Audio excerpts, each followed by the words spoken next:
And they say, at least in Indonesia, we believe that the U.S. government tried to blackmail Sukarno and telling Sukarno we have a sex tape of you. And then Sukarno was like, good, send me a copy. I need everybody to see me having sex with this blonde American. Although I don't really believe in that story because this is in the 60s, and I don't know how they can hide a camera in the 60s. It's not like they have GoPros or something. I imagine a hidden camera would be a whole camera crew in a corner of the room with the sound guy who's like.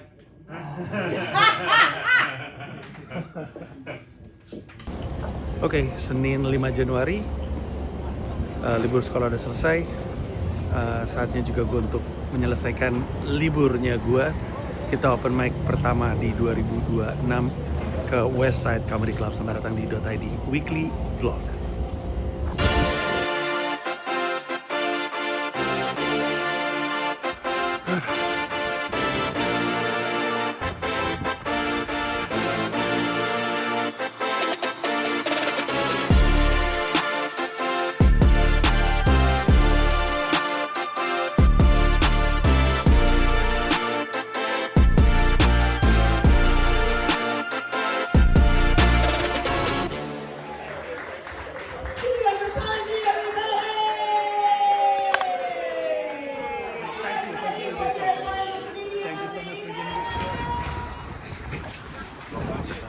Iya, siap.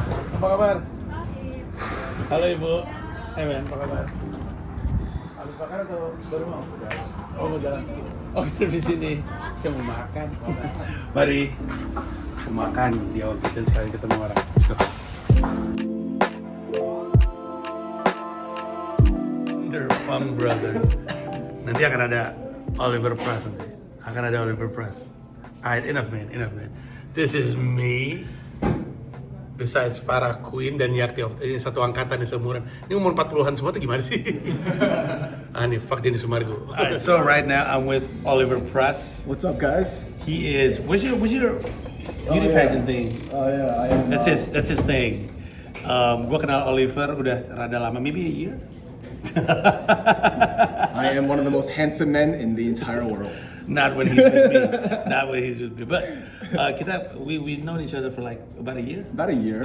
We actually met randomly in the subway.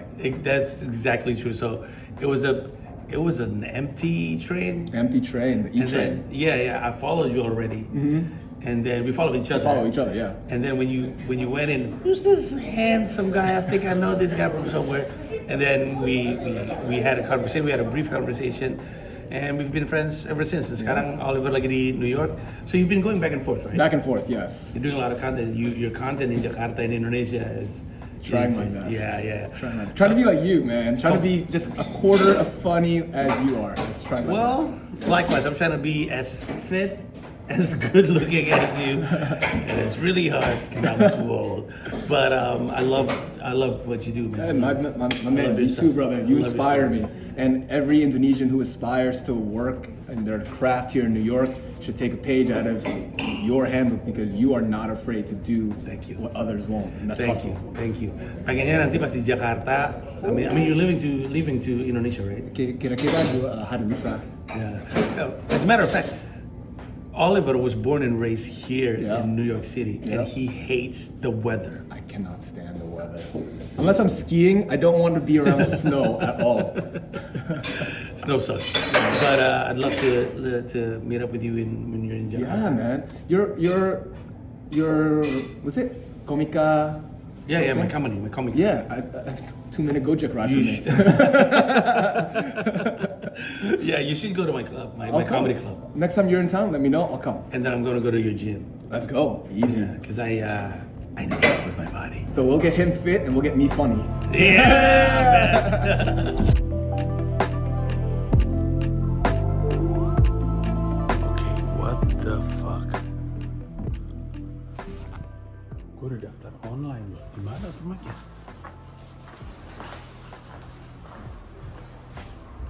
Anjing lah, semuanya serba anjing nih tempat.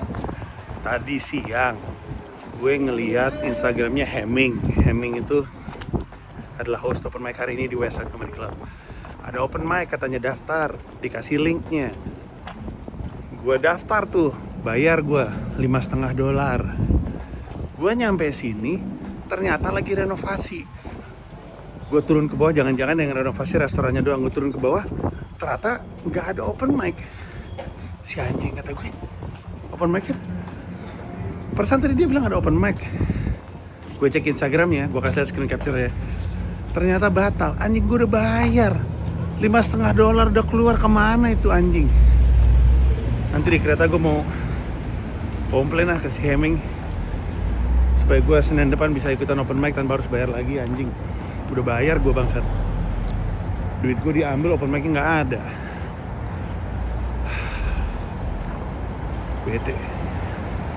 Bete guys.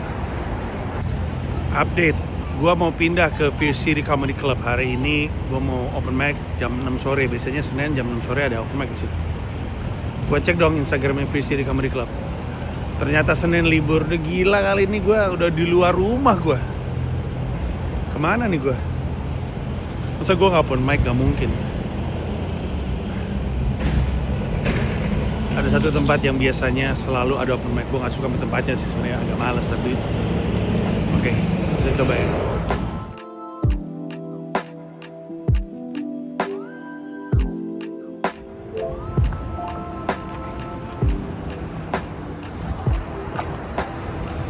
Paling bisa diandalkan Producers Club. Let's go.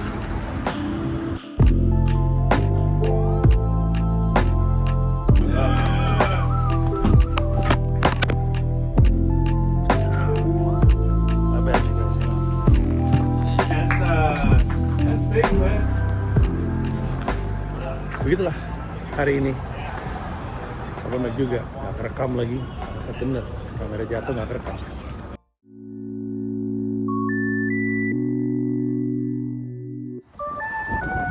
Oke, ini adalah hari Rabu. Kita keluar lagi untuk open mic. Sebenarnya tadi gue pengennya 2 open mic. Satu sore, satu yang jam 6. Tapi gue terlambat daftar, penuh yang sore. Jadi sekarang kita ke QED untuk open mic jam 6. Mesti di sana setengah 6 karena cepat penuh. Bisa aja open mic malam, hanya saja jam 8 malam gue ada interview dengan Tempo untuk artikel mereka. Jadi udahlah, yang penting kita keluar untuk open mic. Hustle tanpa pamrih. Gue sepanjang jalan mikirin joke baru buat gue latih. Joke-nya bahaya bener dah. Orang Indonesia kalau tahu ngamuk pasti. Hanya yang member yang bisa nonton nanti. Kita latih dulu ya. Alright, thank you very much everybody. I'm not Venezuelan, but as Indonesian, we can say that we know exactly how people in Venezuela think because the US government did exactly that to us in 1965. The US government got our President Sukarno. The relationship between Indonesia and the US was cool for quite a while. When JFK was president, Sukarno was cool with JFK, flew to DC, and rumor has it, the US government sent a beautiful lady to Sukarno's room because everybody knows Sukarno loves women. He was married 9 times.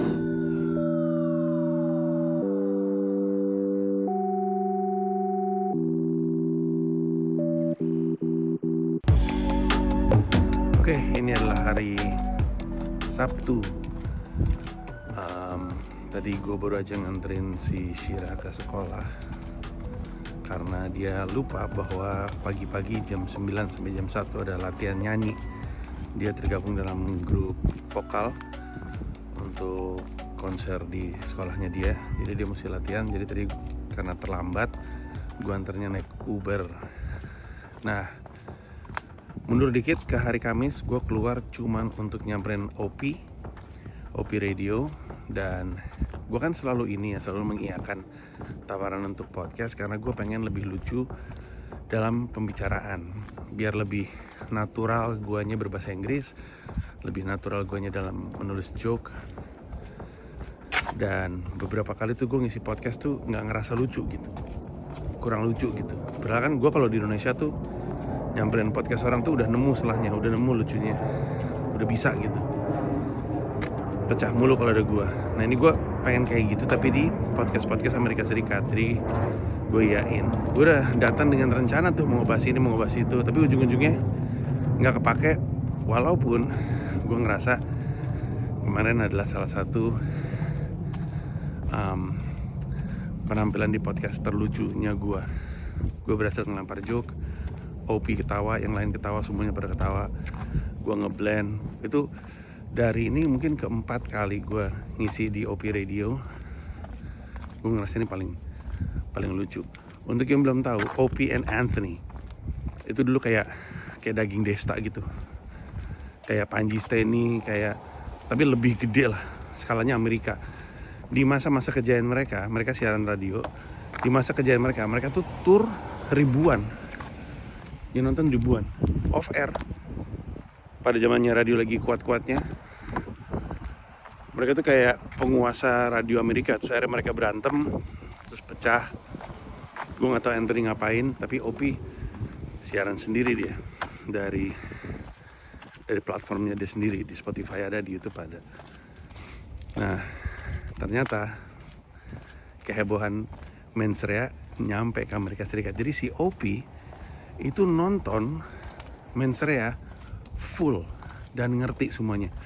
Dia sampai tahu Insane ditangkap polisi. Dia bilang, emang iya orang kalau ditangkap suka dipukulin di kantor polisi? Ya dari Insane sih iya, kata gue. Terus dia ngerti soal Dharma Pongrekun. Dia ngerti soal, ya lu gak dapat covid, lu dapatnya diare gitu. Karena dia ngikutin subtitlenya. Jadi si Opie bilang, dia bilang mata gua sampai jereng karena dia ngeliatin subtitle sambil ngeliatin gerakan guanya. Tapi dia nangkep semua joke-nya. Dia sampai bisa bilang gua adalah storyteller yang baik lewat joke-nya Insane. Terus begitu dia sampai nanya, emang Ray Alston itu siapa di streetball? Aku bilang Skip to My Lou. Emang dia main di mana? Gue bilang di Houston Rockets. Ini ngikutin banget. Terus dia sampai bilang gini, pas gue perhatiin cerita-cerita lu, pada dasarnya politisi di Indonesia sama politisi di Amerika sama-sama aja, dia bilang. Kayak gue nonton joke lu, oh ini JD Vance-nya Indonesia nih, oh ini Trump-nya Indonesia nih. Terus dia nyebutin nama-nama politisi-politisi Amerika yang menurut dia secara kelakuan tuh mirip kayak politisi di Indonesia. Nah terus dibahaslah di siarannya Opie.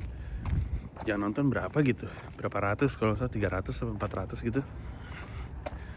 Dan cerita dia soal special gua membawa ke pembahasan soal gua di demo di Indonesia, nyampe ke pembahasan soal gue jualan kopi mensrea. Akhirnya semua informasi tentang mensrea special gue di Netflix yang bisa ditonton di Amerika Serikat itu nyampe ke audiensnya Opie. Dan sekali lagi Opie ini audiensnya audiens yang dewasa, orang yang ngikutin dia dari lama, sehingga hebohnya mensrea nyampe juga ke Amerika. Nyampe ke teman-teman gue, beberapa komedian, sebenarnya Jason Leong sama Fazril Rashid ngasih dukungan, ngasih support. Cuman ya sejauh ini semuanya menyenangkan, baik-baik aja. Gue ngikutin aja prosesnya, apapun yang terjadi gue iyain aja dulu dah.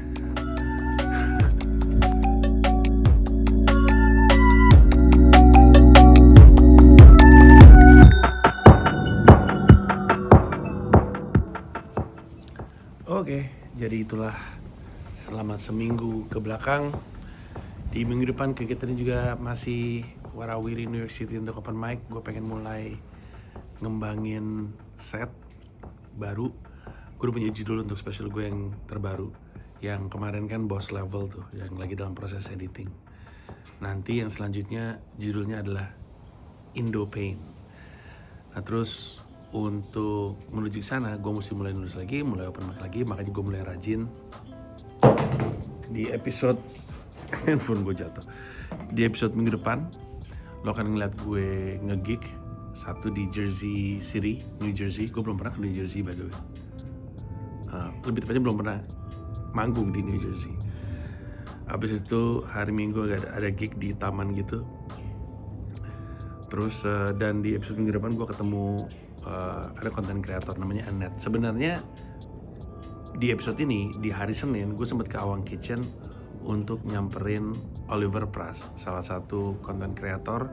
Dia lahir di New York City. Orang tuanya dua-duanya asli dari Indonesia, dia lahir di New York City. Sekarang lagi banyak bolak-balik. Terus gue banyak ngobrol sama dia tentang kehidupan. Gue mempelajari cara dia bikin konten. Terus kami sempat kontennya udah dinaikin di Instagram dia, dan yang ngeliat udah 1 juta kalau gue nggak salah. Dan nanti di minggu depan gue juga ketemu sama Annette namanya, dia konten kreator juga, nonton juga sama dia, belajar juga sama dia. Jadi perjalanan menuju spesial baru sudah dimulai. Tapi nggak tahu tuh, kemarin gue 3 tahun untuk bikin spesial Boss Level. Mungkin yang ini juga sama, mungkin lebih lama, karena gue yang kemarin kan gue 3 tahun banyak di New York. Kalau yang ini kan mungkin 3 tahun ke depan lebih banyak di Indonesia ya kelihatannya. Jadi nanti kita lihat seperti apa. Tapi kita tahu di episode minggu depan.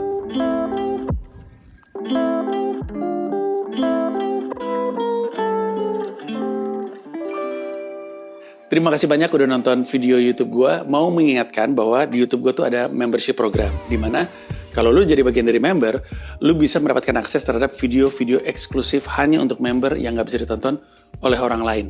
Ada 3 level, paling murah adalah 1 paham Rp30.000 sebulan, kemudian 1 rasa Rp125.000 sebulan, lalu 1 jiwa Rp1,5 juta sebulan. Masing-masing ada manfaatnya sendiri, lu bisa cek di YouTube gue, tapi yang pasti dari level 1 paham yang paling murah, lu bisa nontonin video-video gue stand up di New York, lu bisa nontonin konten Sila di mana gue beropini politik, dan lu bisa dengerin siniar Hiduplah Indonesia Maya. Terima kasih banyak.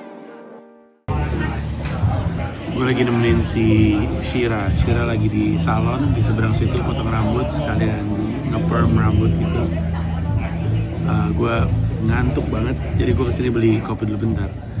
Nah tapi ngomong-ngomong Shira, jadi dampak dari joke gue ada di Netflix itu kan ada serangan ke gue. Tampaknya disadari oleh mereka tidak memberi efek apa-apa. Mereka mulai ke keluarga gue, ke Dibo sama Shira. Nah, banyak yang akan menduga bahwa anak-anak gue terdampak. Pertama-tama, anak gue nggak ada di platform yang ada guanya.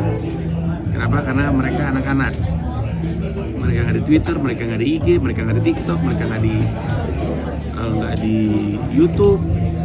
Mereka platformnya apa gitu? Gue aja lupa, yang satu kayaknya platform lama deh, tapi kayaknya mungkin platform ceruk gitu, gue lupa namanya sejujurnya.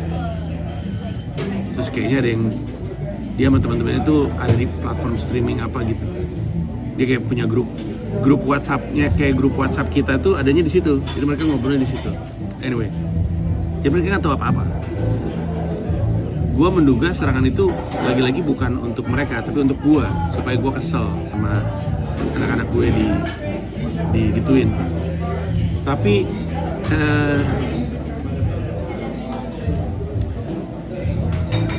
kan ada opini ada fakta ya. Ada opini ada fakta. Jelek lu Nji, itu opini. Cakep ya lu Nji, itu opini. Faktanya adalah muka gue kayak gini. Ada yang bilang Nji lu kurusan ya gitu, opini. Lu gemukan ya, opini juga. Faktanya berapa? Berat badan gue misalkan 85 gitu misalnya, itu faktanya. Nah, anak gue cakep atau anak jelek, anak gue cakep atau jelek, itu kan opini. Buat mereka jelek, buat gue cakep. Kayak joke aja, buat mereka nggak lucu, buat gue lucu. Sah-sah aja semuanya. Tapi faktanya adalah wajah anak-anak gue adalah wajah anak-anak gue. Nah sekarang kalau lihat di TikTok gue, muka anak-anak gue tuh ada di mana-mana tuh, dibilangin wah anaknya Panji kayak gini mukanya gitu, wah segala macam di celah-celah kayak gitu. Tapi buat gue itu nggak ngaruh karena itu opini dia. Dan boleh-boleh aja mereka menganggap anak gue jelek. Orang cewek aja ada yang kita bisa sepakat itu cewek cakep, ternyata ada yang bilang dia jelek, ada yang cewek dibilang jelek, menurut gue dia cakep, itu sah-sah aja. Faktanya adalah muka anak-anak gue adalah muka anak-anak gue. Jadi gue sekarang kalau buka TikTok tuh, gue lebih sering buka TikTok belakangan ini dari biasanya karena kolom komentar gue isinya foto anak-anak gue semua. ya gue happy lah.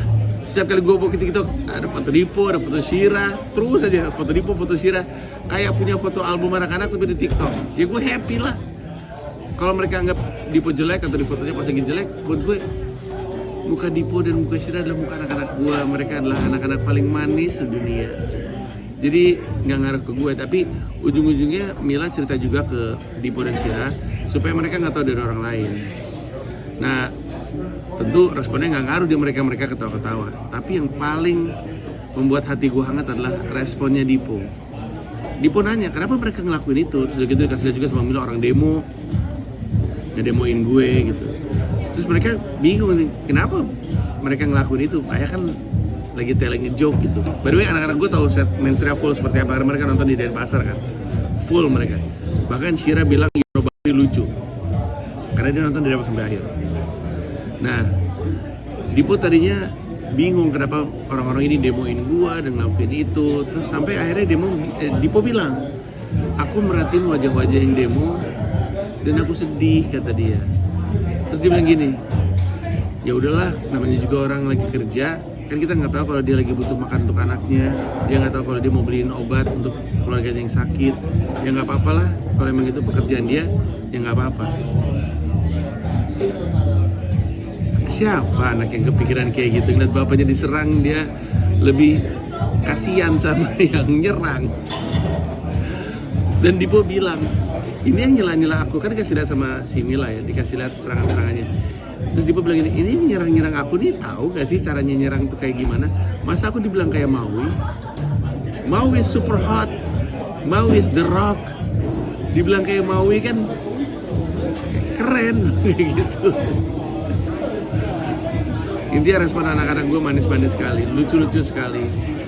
Dan gue senang anak-anak gue mentalnya pada kuat, pada hebat. Mereka tahu bahwa thoughts are not reality. Pemikiran-pemikiran orang ini belum tentu realitas. Sama pemikiran-pemikiran kita juga belum tentu realita. Tapi thoughts are not reality. Mereka punya opini, tapi faktanya seperti apa mereka juga tahu. Lucu anak-anak gue. Sangat-sangat berkah.